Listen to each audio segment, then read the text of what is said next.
We hadn't necessarily taken into consideration the cultural differences.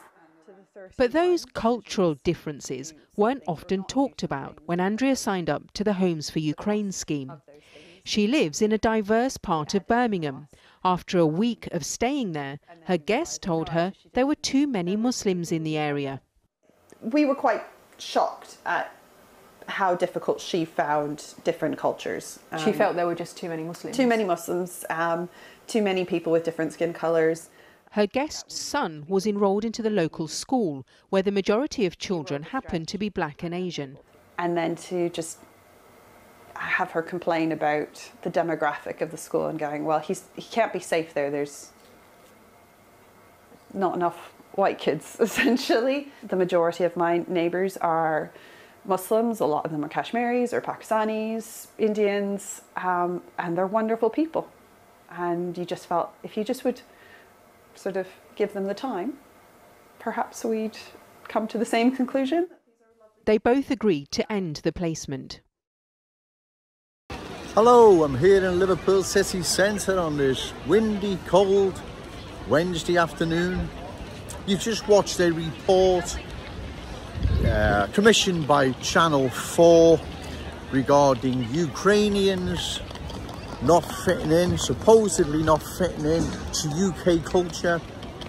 What the report failed to mention was the places where some of these Ukrainians have found themselves are not UK culture, the culture of another country, right? They are not UK culture, and that's what it's left out, conveniently left out. Now, Ukrainians, Eastern Europeans that settled here in Liverpool after the Second World War, and there's Ukrainian churches here in Liverpool, St Oswald and St Sebastian's, Fairfield.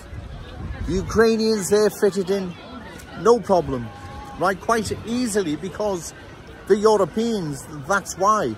Now, it proves my point, what I'm trying to say as to what is happening. It's all about culture and about assimilation. Now, where these poor Ukrainian families are finding themselves is not a place where UK culture dominates. The culture of another country, another religion dominates, right?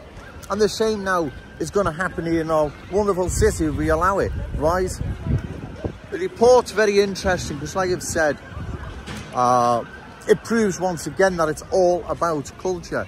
The Ukrainians are finding themselves in these places and they can't assimilate, they can't fit in because they're amongst a different culture. Now, the Birmingham lady says her neighbours, lovely people, I'm sure they are Kashmiris, Pakistanis, she's fitting into their culture. Oh, it's good if you fit into their culture, but that means you lose yours, right? And that's what's going to happen here in our lovely Liverpool, our city that we hold so dear. So that Channel 4 report literally proves everything that I'm saying, that it's all about culture. Those Ukrainians that have been resettled here in Britain and have found themselves amongst an alien, different culture that dominates in Birmingham, let's say, they're not going to fit in, and neither would me and you if we were placed in it. Now, you can fit in if you absorb their culture, but that means you lose yours, and that's what we can't lose here in Liverpool. We have to oppose it, and I'll be opposing it in this May's council election, when I'll be standing in the once proud working class community of Kensington and Fairfield.